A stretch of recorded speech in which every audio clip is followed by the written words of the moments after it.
You are watching or listening to Purham and Associates. For more information, go to www.ourpurham.com.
Hey, good day to you all. Welcome to Purham and Associates. I'm your host, Randy Purham, and I hope y'all had a great weekend. Mine was busy as all get out. For those that follow me on social media, you kind of got a little preview of what my weekend was like.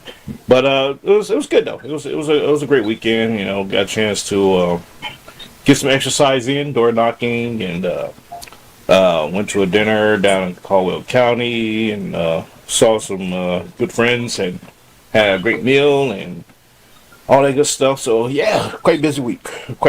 But never mind me. Got my my co-host Tiffani Jones with us today. We finna get into some stuff today. So buckle up, ladies and gentlemen, because it's gonna be a ride. So hey Tiff, how you doing today? I'm good. How are you?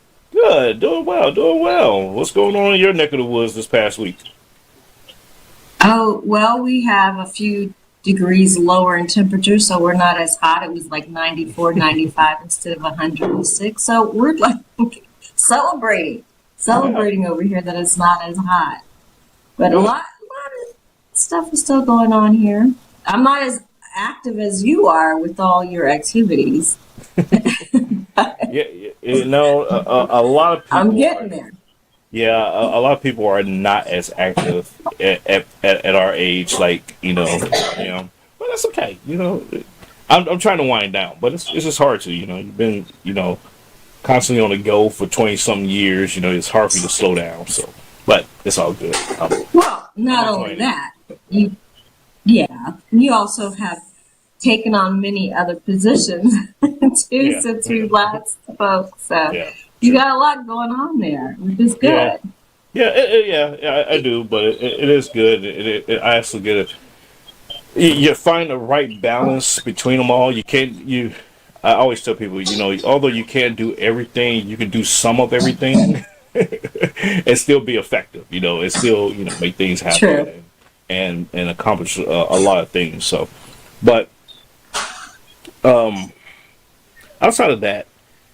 I was catching some articles over the weekend about a lot of the companies are getting rid of their DEI programs and firing their DEI coordinators and staffers and all that kind of stuff, because it's starting to come out that these people that they hired during the Biden administration, although they were coerced to, a lot of them just didn't have the skill set required to do the jobs they was hired for.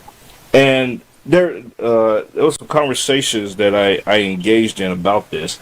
And one of the persons, this is up there at the Capitol the other day, he actually said something I found very profound, because he was a DEI hire. and I said, okay, well, so let me ask you this.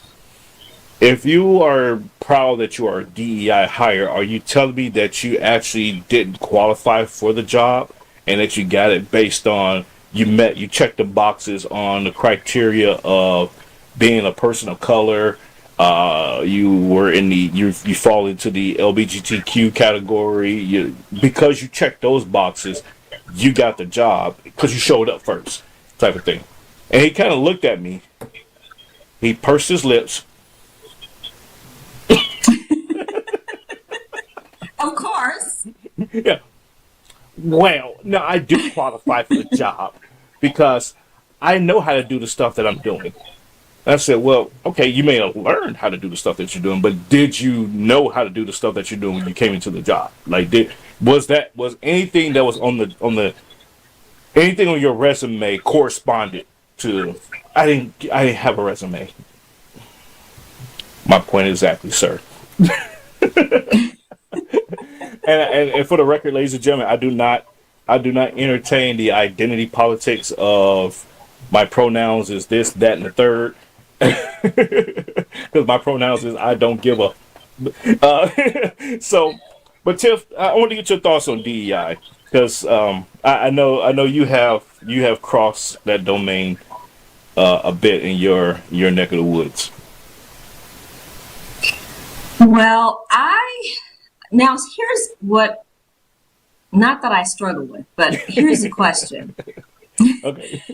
DEI compared to affirmative action. What is the difference? And I don't really see any difference. And I think that some of the people that I've even spoken to that were part of the affirmative action movement, I can't say that they were totally qualified either.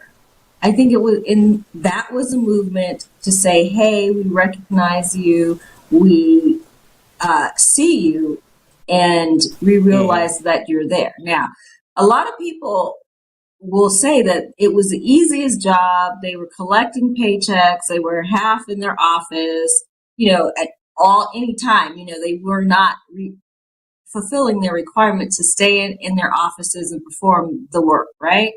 Right. So given that, and in today's current culture of diversified acknowledgement, if you will, I think that is probably kind of carried over. Not that there's a skill set for that. They believe that, but there's not a skill set for that. And then they took it further, not only in corporate America, they took it further in the market.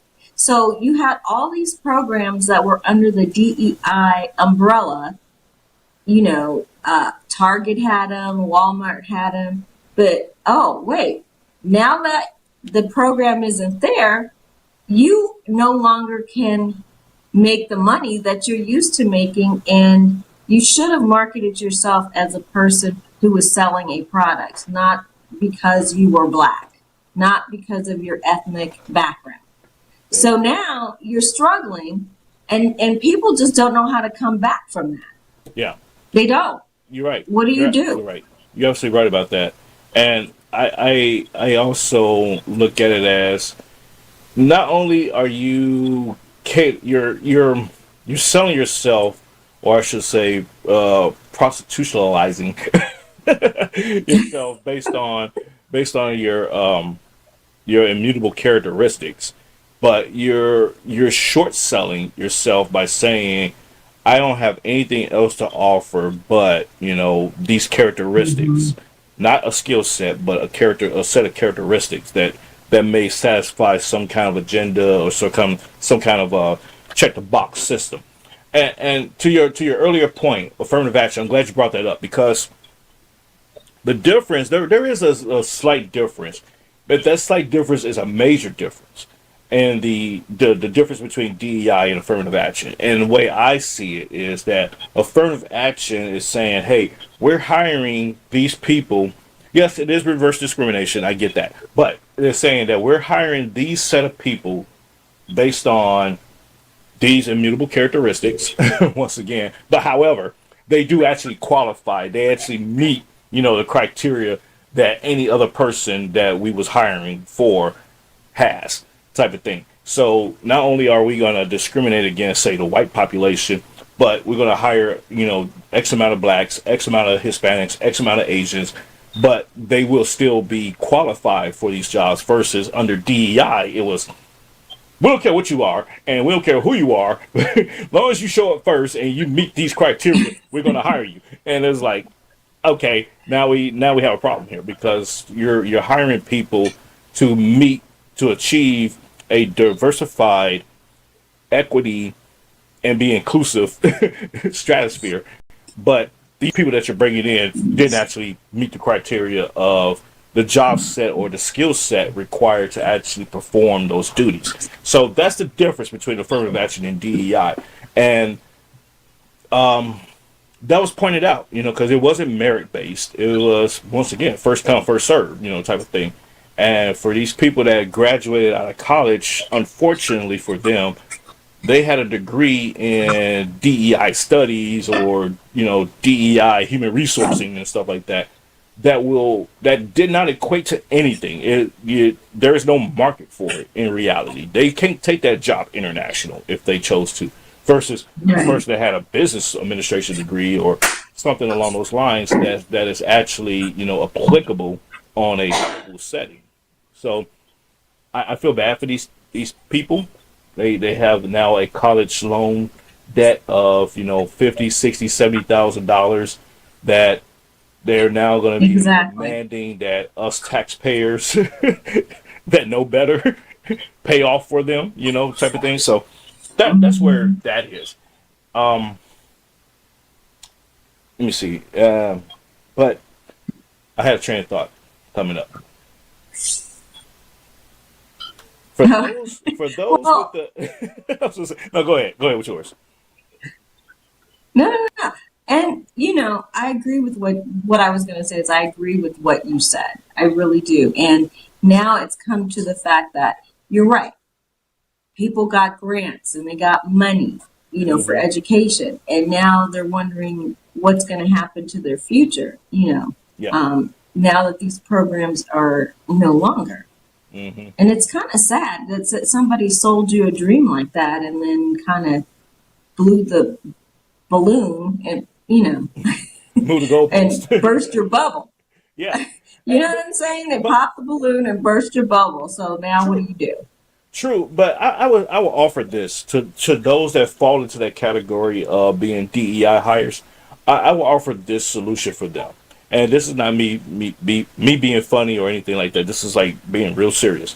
I will offer them go back and actually examine what it is that you were doing prior to DEI being the thing on the scene, and say, okay, what skill sets do I actually have? What can I put on my resume? Mm-hmm. And can I how Mm-hmm. can I how can I redefine and remarket myself according to what is Exactly. required in XYZ job that I'm looking for versus let me present myself as being LGBTQ, black, brown, yellow, whatever, a California redskin. I don't know. I don't care.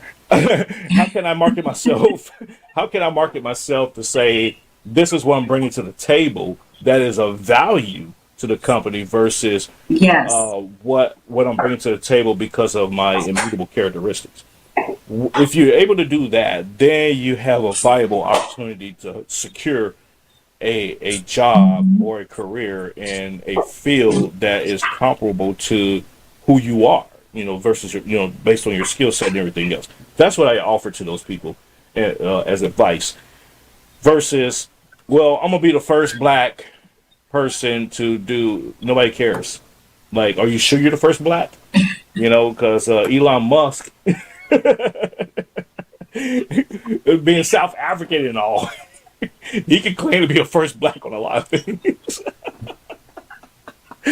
but Well, but you're once right. that is a different that's a different topic because you have people that strive to be the first of something or the first of something in something, and so you kind of like you have to question like, okay, you obviously don't understand how genetics work and everything else and the origin stories of humankind to think that you're the first of anything to do anything.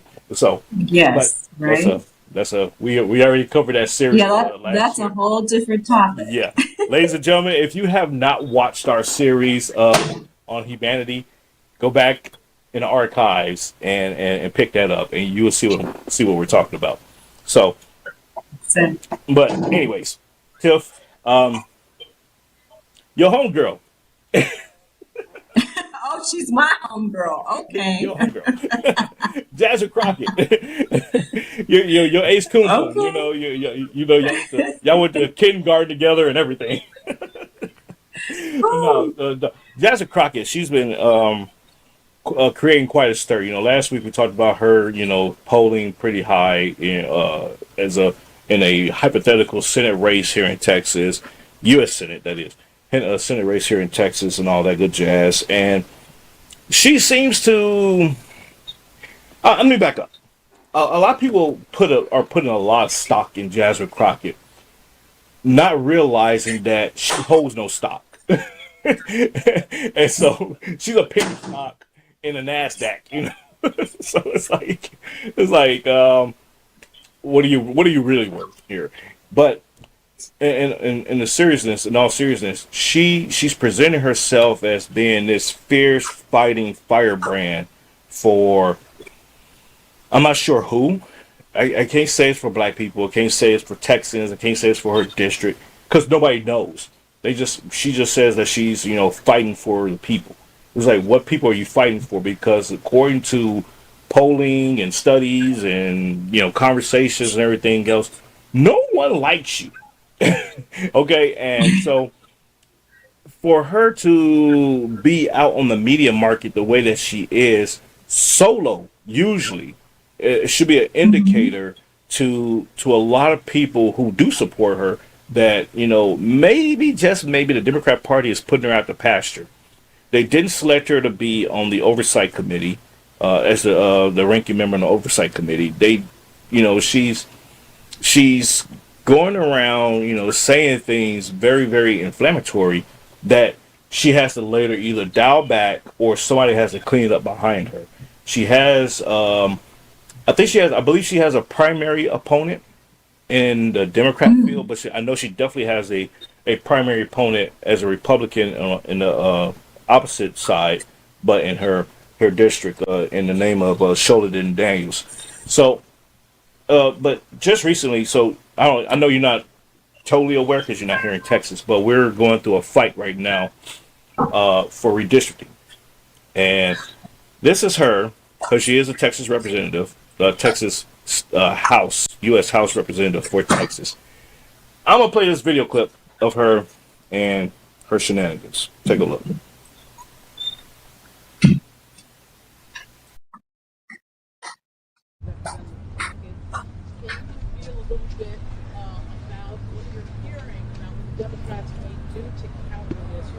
To it, and I know you don't know what everybody else is doing, but can you talk a little bit about how the Democratic Party might counter this move? Well, I mean, there's a lot of strategies that can be employed. Obviously, I came from the State House. Julie and I were both there.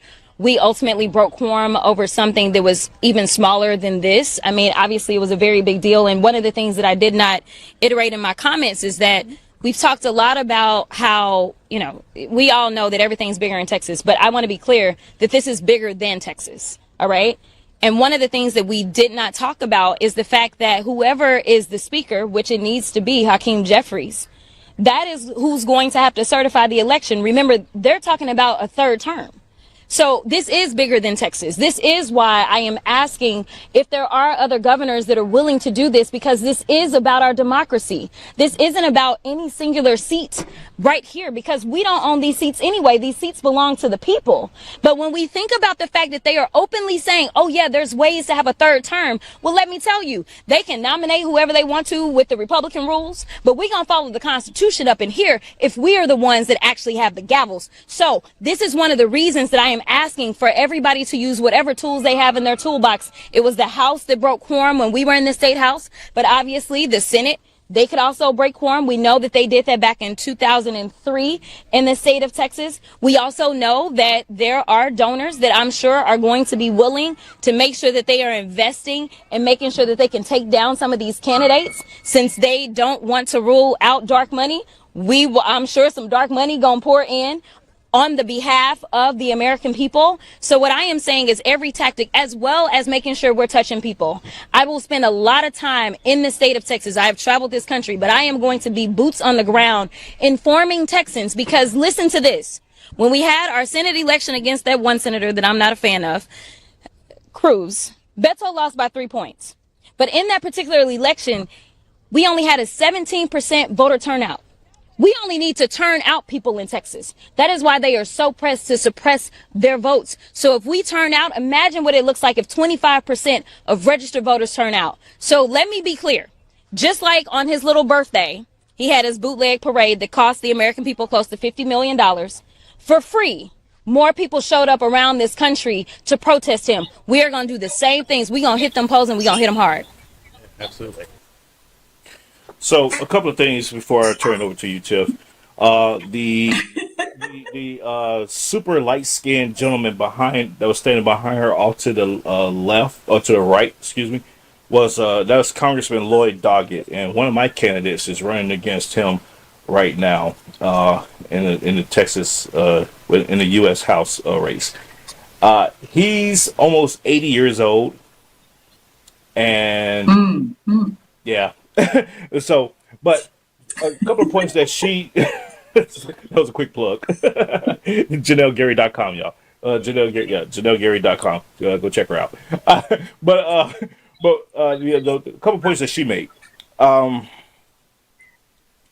Notice how she referenced the 2020 race versus the 2024 race. And in that Beto O'Rourke, when he ran, that only 17% of the Texans turned out for the vote for the election.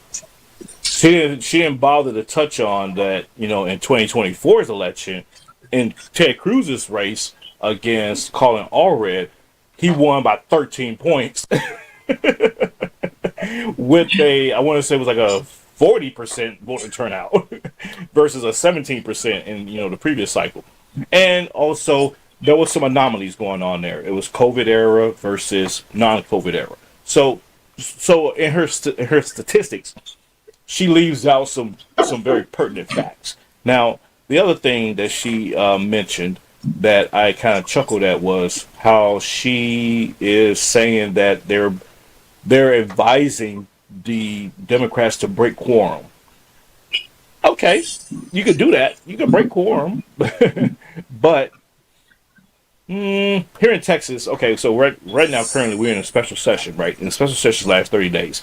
And redistricting is one of the items from the special session agenda. If the Democrats decided they're going to break quorum to deny the Republicans the opportunity to do their thing, to conduct business, when the governor says, okay, fine, you want to run out the clock and play these games, I'm just going to keep calling special sessions until we get it done. And, oh, by the way, I do have the power to vacate your seat because you're in dereliction of duty. So play games, play stupid games, you win stupid prizes. And hold a special election, get y'all replaced, and boom, here we are. So those are what the things that's going on there. Your thoughts? Well, it's very interesting that they're trying to increase the voter population. Now, I have been on boards that represented both sides, and I have said certain things, and they actually took my advice, right? I said, you don't come out in the midterms. Your party never comes out in the midterms. All of a sudden, I think it was 2018, they started coming out. So I'm like, okay, so you're taking a strategy from the playbook here, right? You don't come out, but now you're making an effort to come out. And I think that's what they're trying to do here again, is make that effort to do something that historically they don't do. And you know what I mean? It's not that you're telling people to vote for people that align with what they believe. You're just saying get out and vote because we don't want this person in office. Now, I'm not saying that the other side doesn't do it too, because they do, but I will tell you this also. With the voting, they redistrict.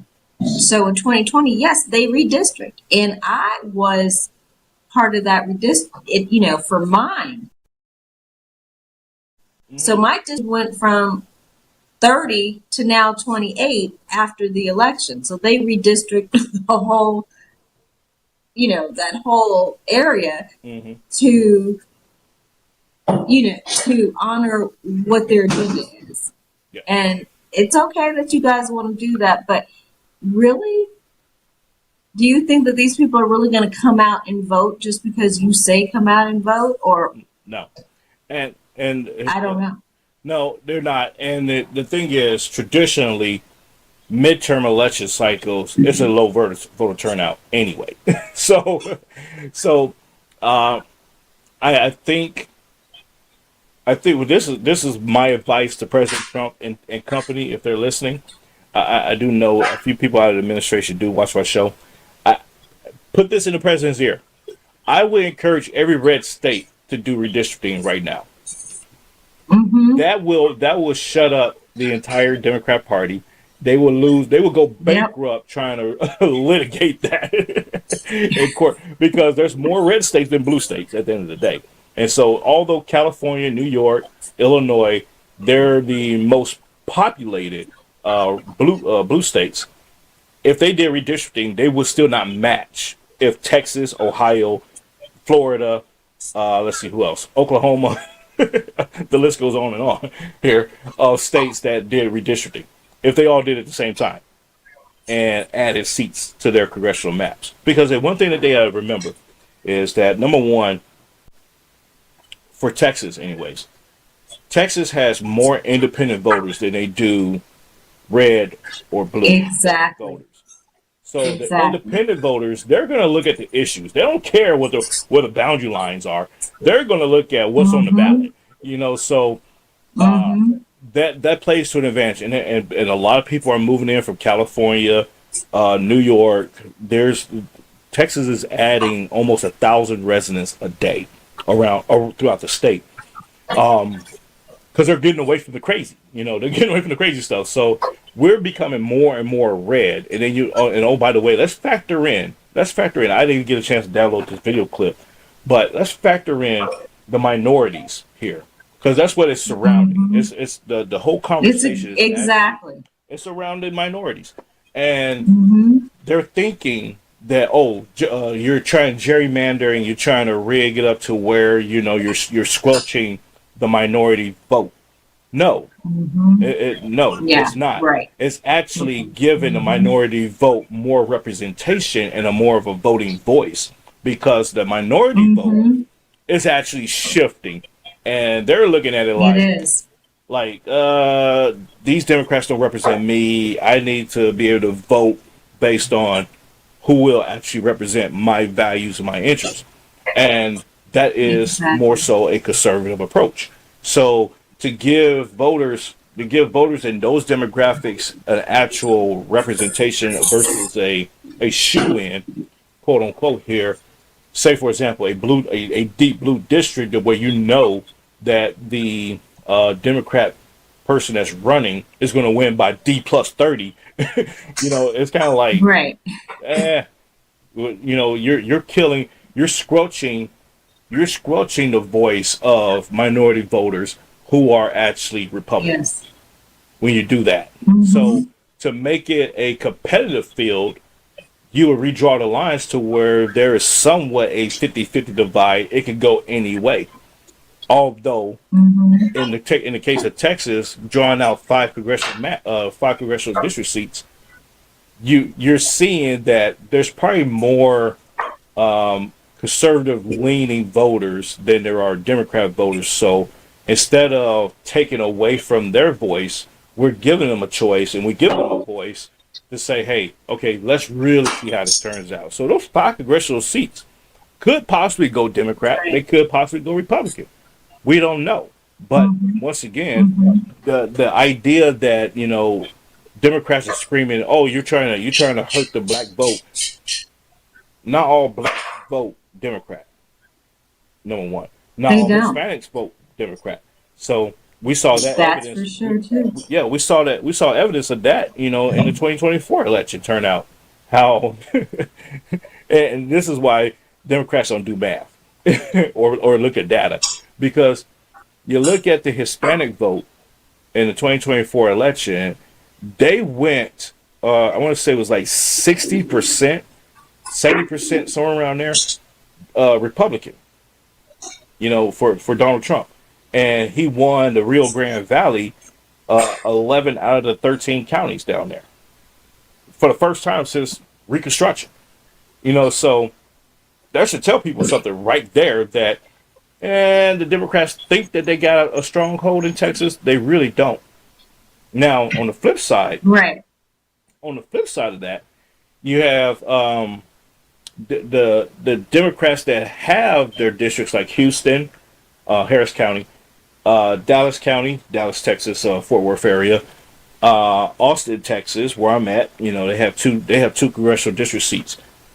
If they broke those up, it would, because like for example, Austin San Antonio runs a stretch down the I-35 corridor. For those that's listening and know Texas and understand what I'm talking about here, you have 35 and 37. Lloyd Doggett and Greg Casar, they're running down the 35 corridor basically.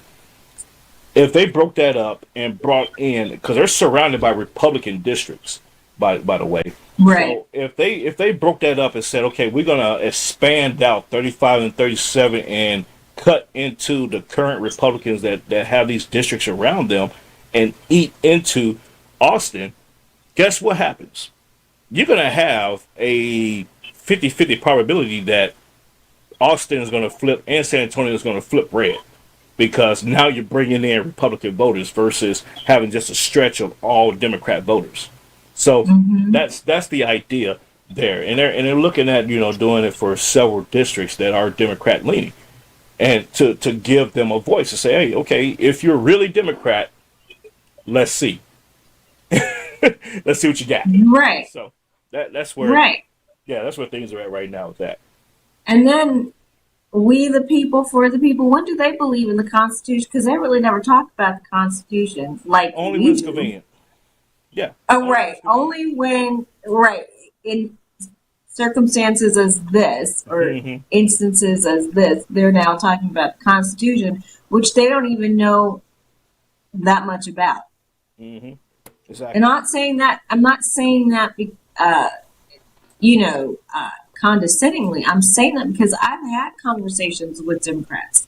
And when we talk about the Constitution and our rights and the amendments, they never have enough knowledge to talk about that. Every conversation is emotionally based, and they're mad and the hatred comes out, but they never debate with, you know, some factual information. Never. No, they don't. They don't. And matter of fact, I was just on Facebook earlier today. Under Greg Casar's post, and the discussion was surrounding illegal immigrants, because he's a big advocate for protecting illegal immigrants. He does more for illegal immigrants than he does for his own district. So it's just so crazy, and people are okay with this, ironically. But the conversation that I was engaging in was, I said, okay, Casar was saying that the people that ICE is rounding up were not they didn't have a prior criminal history. My argument is this. Okay, they may not have had a prior criminal history. However, if they came into the country illegally, they created a crime. So therefore, they have a criminal history. Right. So they just bar none, you know, but full stop. That's what it is. If you came into the country illegally, you committed a crime. Now, we can argue all day long about the severity of the crime, whether it's a misdemeanor or felony or all that. I don't care about all that. What the bottom line point is, I can't go into another country, sneak across, you know, apply for benefits and all this stuff and be there illegally, and then they just say, oh, well, you know, you're escaping the craziness of the United States, and so we're gonna let you stay. We're gonna give you asylum.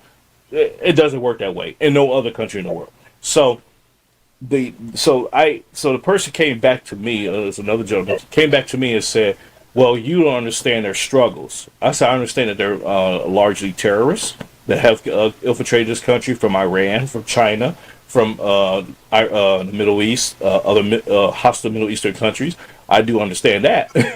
So you mean to tell me that they're escaping oppression and poverty and all that stuff? Yeah, no, they're just not. And for those that are actually trying to escape something, guess what? They're going to face the same thing in this country because they're here illegally. So they're undocumented. They don't have the proper identification and the proper, I guess you could say, vetting to actually obtain the things that a person that came into the country properly has. So they're going to constantly be under the radar. They're going to constantly be dodging law enforcement. They're going to be not paying taxes. They're not going to get called up for jury duty. They're not going to be able to vote. So, Right. so they're more of a burden to our system than they are a plus at the end of the day, no matter how you want to frame them. And so this person came back and said, "Well, you just don't understand." No, I fully understand. You, sir, do not understand, because the other thing, the other aspect. Let's put it like this. Let's take it micro versus macro. I don't have any priors. I have no criminal history, except for when I was a teenager, but that don't count. I'm 45 years old now, so all that's been expunged. But let's just say, for the sake of argument here, I have no criminal history, right? And I broke into your house. I steal all your furniture, take all the money out your safe, kill up your whole family, rape your daughters, your wife, and all that good stuff. And you come home and you discover this travesty that occurred. And the first thing I say to you is, "Hey, guess what? I have no priors. You're good with that." They're going to be like, "Well, you just committed a crime." Yeah, no shit. But I have no priors. So you should be okay with the fact that I have no priors. I never committed a crime before, but I came in here and I did all this destruction to your life. So you should be okay with the fact that I have no priors, but I just happened to do this because out of desperation, I was trying to escape something. So I took it out on you. You killed an argument right then and there, because now they have to think about it like, well, I can't justify that. No, you can't, because it sounds stupid. You can't sit here and say, well, a person that broke a crime, they didn't have any priors, so we should let them be. Okay, fine. Let's apply that to everything and see how that works out. Because you sound stupid right now. You're saying that it's okay for a person to commit a crime and get away with it because they never committed a crime prior to that. Like, what? Like, make it make sense, guy. Well, that's when people say they slipped and were insane at the time and didn't know what they were doing. Yeah. And yeah. Yeah.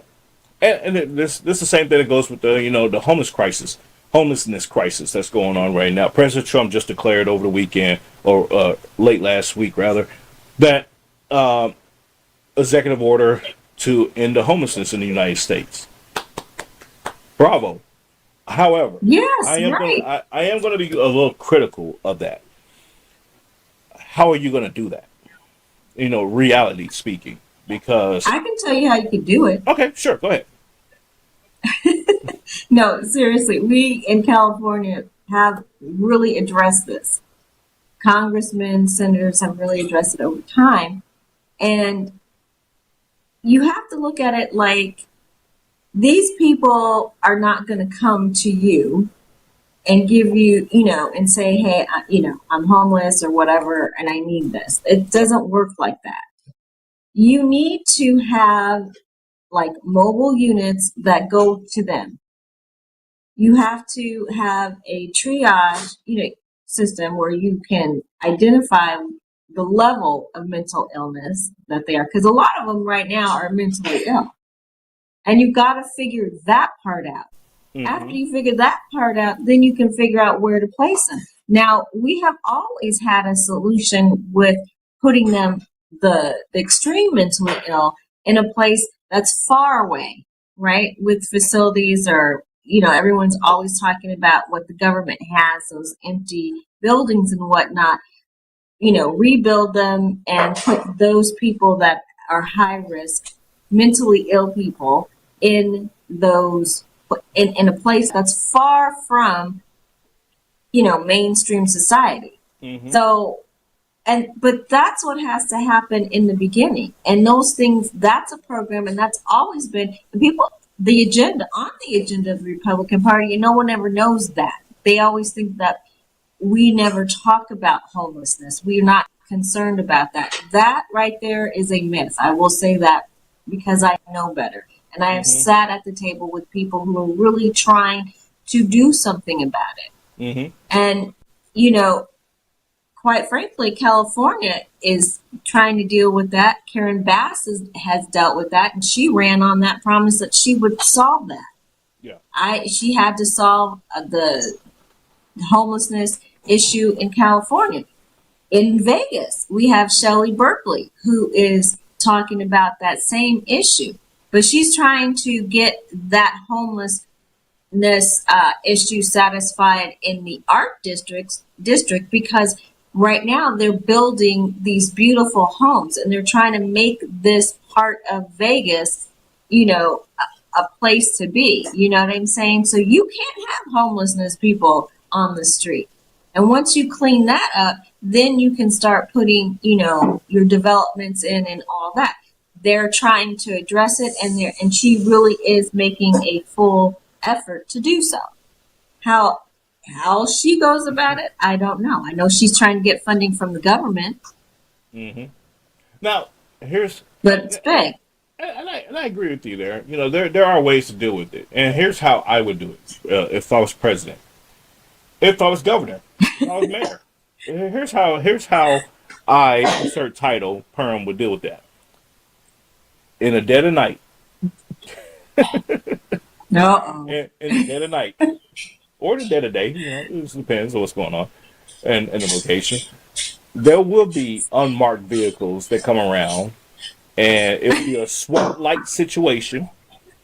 And you will be snatched up off the street where you lie. Spoken like a true soldier. And you will be extracted out of that community. And you will be taken to a remote location. But no one knows that this location exists, by the way. And you will be spoon-fed and forced into rehabilitation. However that may look, would be circumstantial to the individual. Sure, whether they're mentally ill, they're a drug addict, they're just broke, they're just lazy, they just want to be a bum and grift on the streets. However that may look, because all those situations exist. And we get this with homelessness. And once they complete that program, dead or alive, mind you, because some will die. I recognize this. I acknowledge that. Some will die in the process. But that's just attrition. That's just how it goes. In anything you do with mass populations of people. People die. So, not saying that, they would be killed, but they would be attempted to be rehabilitated. And once they have completed that successfully, mind you, completed that program, they will be reinserted back into society as such. Now, people will say, well, that's unconstitutional and that's this, that, and the third. Show me in the Constitution, anybody, I dare you, I implore you, show me in the Constitution where it says that I, as president, as governor, as mayor, cannot snatch your ass up off the street if you are a vagrant and take you somewhere against your will and rehabilitate you. Show me. I know there is nothing that dictates that, but isn't that a little aggressive? That's an aggressive approach to this. Ladies and gentlemen, my approach is a little different. I'm not trying to scare people. I'm not trying to do like what you see on television and all these series. I'm just saying, let's assess the situation and evaluate their mental state. And if they need to go somewhere far away, then that's fine. But your approach, I get it. And I do agree that the rehabilitation process has to be effective. Rehabilitate people. Yeah, because here's the end result of that. It would be not only a deterrence for others that say, you know what, I'm going to become a bum and I'm going to do, because a lot of people do it by choice. Believe it or not, a lot of people choose that path by choice. And I know, That's and true. people may say, Randy, how do you know? I have dealt with this. I have been in I've worked with organizations dealing with, veterans and regular civilians that were, living like Mm-hmm. this. They Mm-hmm. would intentionally say, you know what? I'm gonna set up shop under a bridge because that's the roof over my head. I will stand out there with a pan, a bucket, a hat, or whatever, and ask for money all day long. You have those that are actually that actually earn money. They actually have a job, but they still do this as a way of just getting over on the system, getting over on people, because they know people are benevolent like that. And I see that here in Austin. I literally see it here in Austin. I see people that walk out of their apartment, go down to their car, the trunk of their car, change clothes because they're not bringing those dirty, smelly clothes into the house. They change clothes and then they go stand out there right across the street from their house, stand in the middle of the intersection, and be asking for money. And then they go back after 4 or 5 hours. They made a couple $100, and they go right back to their house and go on about their business. I seen it. I see it Yeah. literally right down the street from my house, and I'm just like, wow. so when you actually take that aggressive approach that I said I would, you're gonna deter that kind of behavior because they don't want to get snatched up off the street in the middle of the night, or in the dead of day. Once again, depending on what's going on, and be taken somewhere remotely out of the community, out of the area, and and go through a forced rehabilitation. They don't want to do that. They're not going to want to be subjected to that. And so when the word gets out that, hey, it was like 30 homeless people out here, at one point. They're all gone now. What happened to them? And then all of a sudden they reappear. I don't know if you remember the TV series. Ladies and gentlemen, I'm gonna take you back a little bit. I'm gonna take you back a few years. There was a TV series called The 4400, and this is a great show. The 4400. I forgot what network it came on, but I'm sure y'all can find it, Google it, whatever, and it'll come up. But the 4400 was based on just random people around the world that Mm-hmm. was magically taken out of society. And of course, it was by aliens. But we don't know if it was by aliens. But the storyline was it was aliens. Okay, but they was taken up, and they were like re-engineered, and then they were brought back and put back into society with these special powers, with these special abilities and stuff like that. And they eventually converged together and created their own society against the rest of the normal society. It was a good show. And so, but you have something like that goes on where you take people that are homeless and whatnot and what have you, and you rehabilitate them and put them back into the society. They're going to converge and say, "Well, we're better than you now because we got this specialized training, we got these special powers," and they go to take over the world. Great. So I think that's how we can handle that problem. And then other people say, you know what? That's crazy that they're disappearing and they're reemerging again like this. Let me not, do whatever it is that they're doing. Let me continue to strive to be the best that I can be, and all is well. So that's what I think. But I do have to add this that most people don't know that the majority of the homeless population are women and children. So you're just not looking at men, you're looking at women and children. Yes. And that it's a hard thing to look at. You know what I'm saying? So there are people and places out here that are, have transitional homes. They invite the children and the mom or parents, or well, actually the mom and the child to live in a transitional home where they can find work, they can really transform their lives, right? Like you say, rehabilitate. Yeah. And it's great. It's great because if you're able to do that, you can get into mainstream society.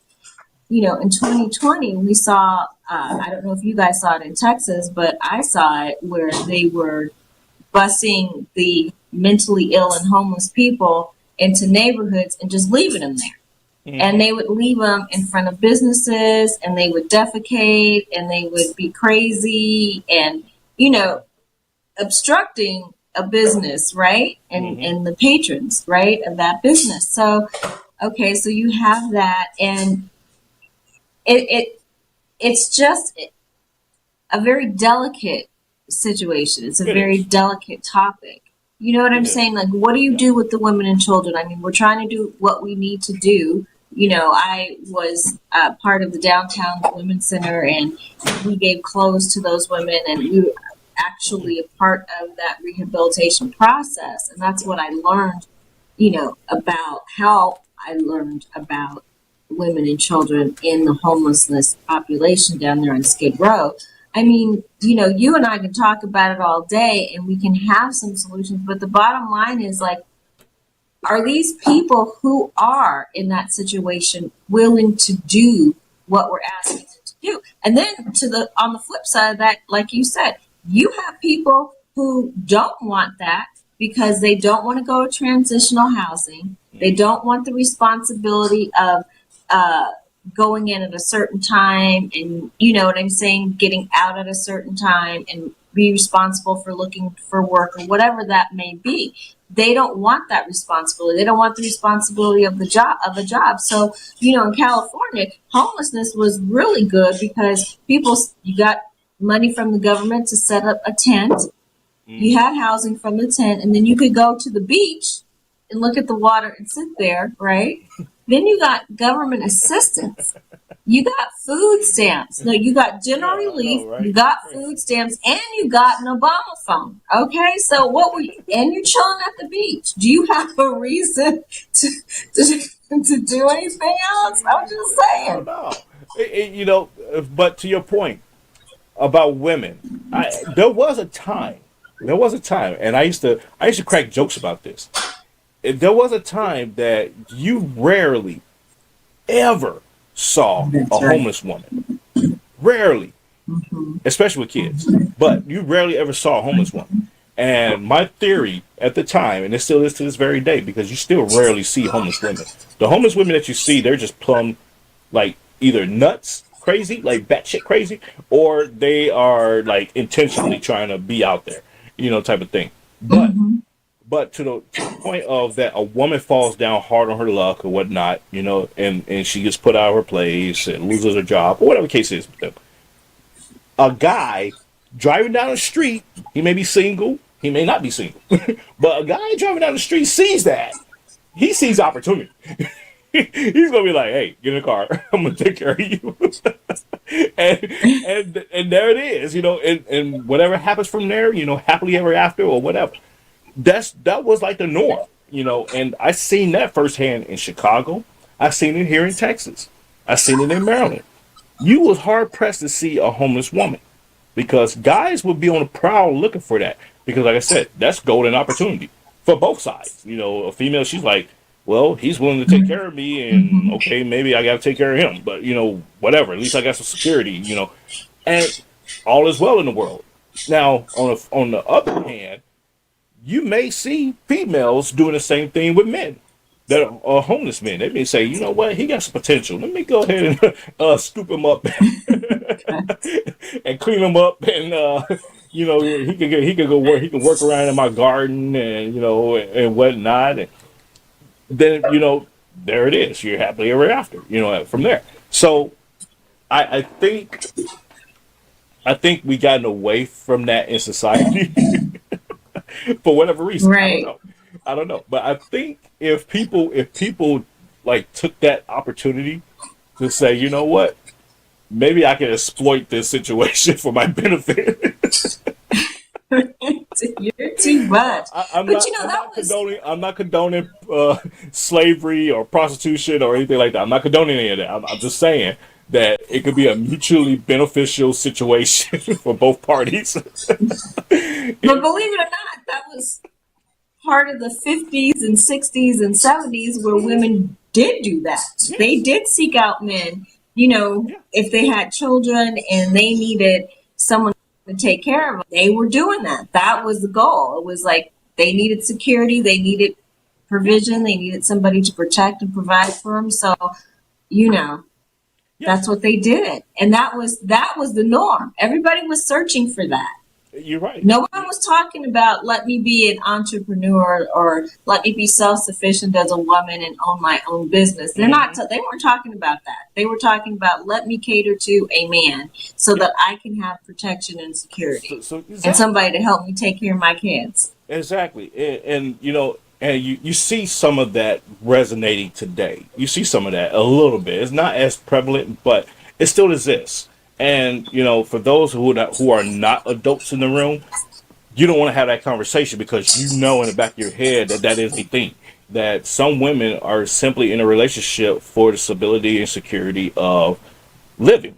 They're like, hey, Yeah. I'm gonna do what I gotta do for this guy or this gal nowadays, whatever, to make sure that I'm good, and vice versa. Guys will secure a woman and say, I'm gonna have her do the things that I don't want to do: laundry, clean the house, cook or whatever.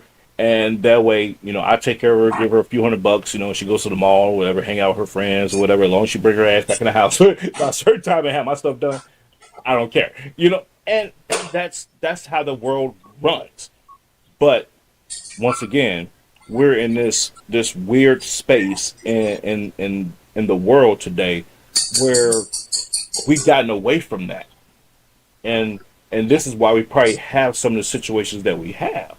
And so I think in my heart of hearts that if we kind of like reverted back to that mentality, you would see not only the homelessness crisis go down, you would see the I guess you would say the strangeness in societal norms that we're considering norms now.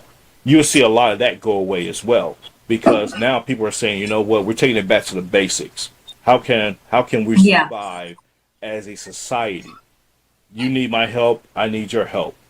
How can I benefit you? How can you benefit me? It's almost like contractual relationships have gone away. You've seen it in the Right. military. In my military days, it was no thing for a male soldier and a female soldier. They may hate each other guts. They hate each other guts. But they said, you know what? Look, you live, two doors down in the barracks. I live down here. We hate each other, but we make this about the same amount of money. This is how much we make. If we get married, we can make almost double what we make through the benefits that the military provides. So let's go ahead and get married. On paper, we don't have to, sleep in the same bed. You can still see who you want to see. I'm gonna see who I want to see, and we're just married because we're getting extra money, and we'll split those profits. That was common. That was no thing. And the commanders and first sergeants, sergeant majors, and stuff, they knew that they knew that was going on because they too were doing it, type of thing. And so the military had to finally start cracking down on it. It was like, okay, are y'all really in love? Do y'all really want to marry each other, type of thing? And then when they go to try to get a divorce and whatnot, it was like, nah, we're not gonna let y'all get a divorce. Yeah, y'all let death do us part, type of thing. And so they had to go through other routes to finally get their divorces done and stuff like that. But that was a thing. That was a note. And for Yeah. those that's listening, ladies and gentlemen, you know what I'm talking about. If you're familiar with military lifestyle, you know that was a thing. So don't look at me crazy and sideways saying, Randy, you are talking so crazy right now. No, I'm telling you blunt facts and truth right now. Y'all know how I talk and how I think, and I'm gonna keep it real with you, 100%, 100% of the time. Tiffany, final thoughts. Well, there was a lot that we covered. I It mean, was. really, final thoughts could be another 5 minutes, but we'll just say that, I don't even know what to say at this point because it's just so much. But, maybe I'll end on the note of, you know, we as human beings need to really understand who we are, right? You know, if you are, whether you're trying to get a job outside of DEI, what your skill sets are, understand your purpose, understand you, right? And once you understand you, then you can make effective decisions based on what you want, right? You know your purpose, you know what you want. Now you can go out there and get those things that align with you and vote people in for just that reason. Not because they're part, you know, that party that historically you've been a part of for 100 years. No, but you're using the intelligence that God gave you to make decisions that are best for you. Now, on the humanitarian tip, though, you know, homelessness has existed forever. And I don't know if the people want to change it. You know what I'm saying? We're capable of changing this. And we're capable of bringing solutions to the table. Or not, we do it, that's still to be revealed. Mm-hmm. But it can be done. And I applaud Trump for doing that. Yeah. And wanting to take on that issue. Yep, absolutely. Absolutely, no doubt about that. And thank you, Tiff, for being here tonight. And be safe out there. And Thank you. Catch you again soon. Next week. Yes. I don't know. Okay.